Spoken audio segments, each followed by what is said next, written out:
One of the most credible witnesses we interviewed was an Australian minister, the Reverend William Gill, posted before the time of his sighting to the Anglican mission in Boinai, Papua New Guinea.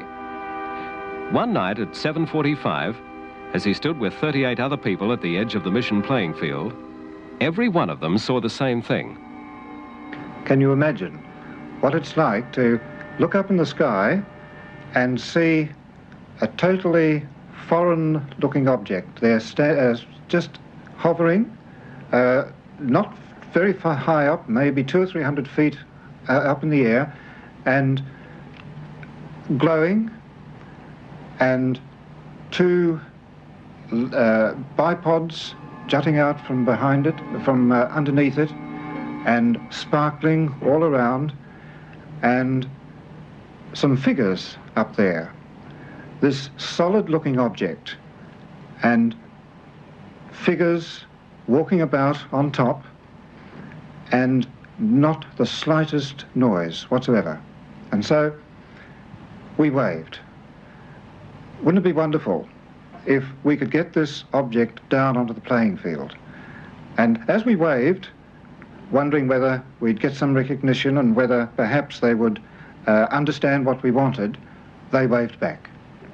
So I asked a boy to go quickly down, bring me a torch, bring me a pencil, bring me paper, and return as quickly as he can so that I can get any other events that occur, and minute-by-minute movements, so that at least we'd be able to talk about it the next day. And this he did, very, very quickly. He brought it back, and he brought the torch and put the torch on and shone it to the craft.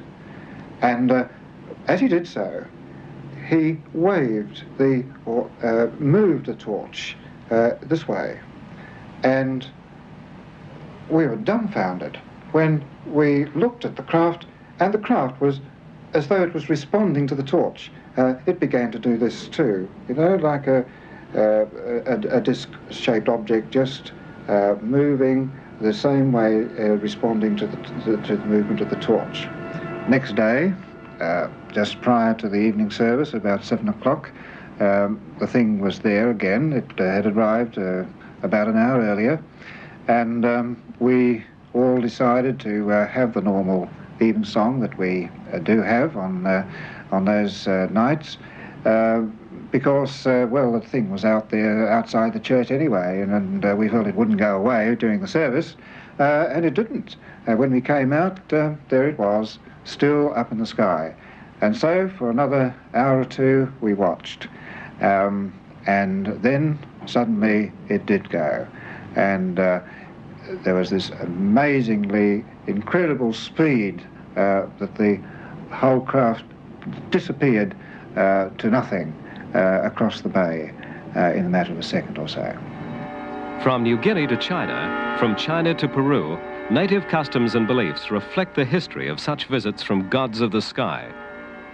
The sky spirits of Australian Aboriginal myth are these Wandjina from the Kimberley. How similar they are to our own astronauts.